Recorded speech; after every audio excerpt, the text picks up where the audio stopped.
ask any Christian or any Christian apologist, would you feel comfortable adding anything to any single book of the Bible? Would you do that?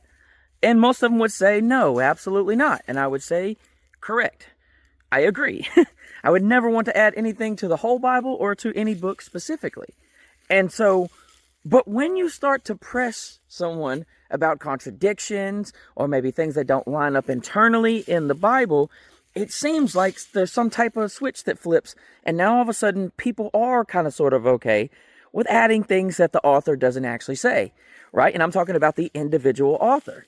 We start harmonizing things. Well, in order to make Luke and Matthew line up, we might just add some type of detail or say someone left something out or something of that nature.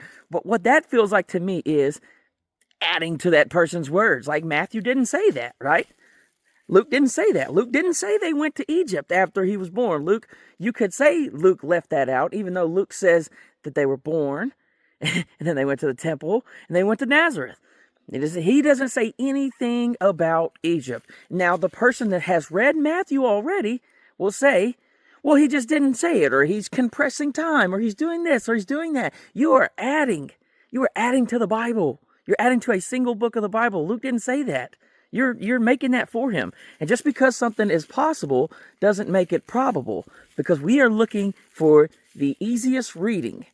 And if you didn't know Matthew, you wouldn't read Luke that way. You would read Luke exactly how Luke says the story went. If there was no Matthew, you would read Luke how Luke says it went.